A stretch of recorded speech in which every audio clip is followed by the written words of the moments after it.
All right, so I'm relatively new to the old Kawasaki jet skis. I've only had them, say 5 years, and I ride them pretty decently every other year.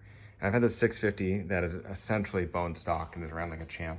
And I've always had this 650 that was modified by someone. And when I got it, the exhaust coupler was all destroyed and it never worked right. And so this year I thought I'm gonna get it done.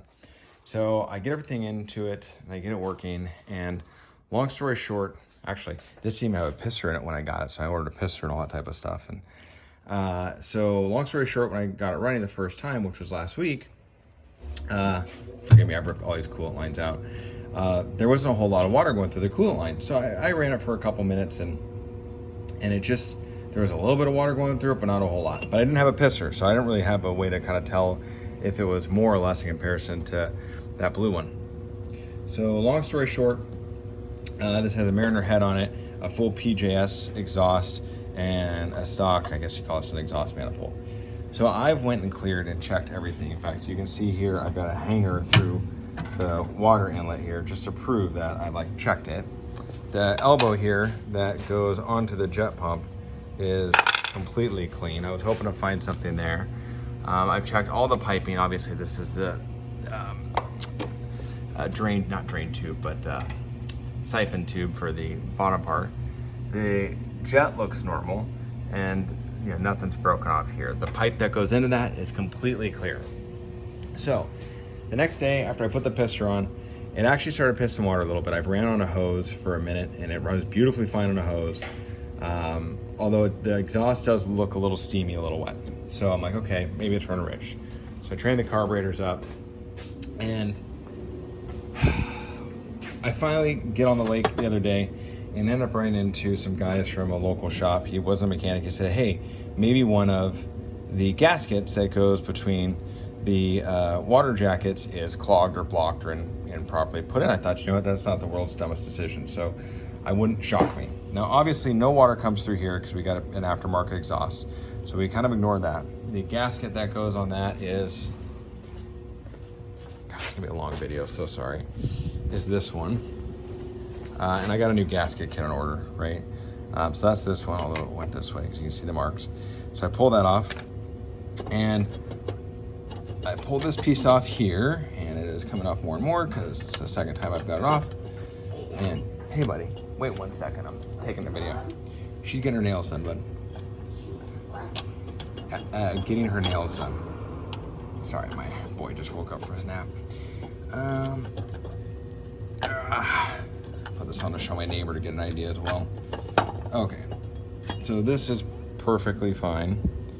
And the exhaust gasket on it is stock. I've shined lights through all the journals that go onto it. So this is completely normal, how it's set up. Just wait a second, yep, you have it. And then, so that looks completely normal. And I don't know if I should move to a different one of those gaskets that opens these valleys all up or whatnot, or passages up. And then I pull off the head.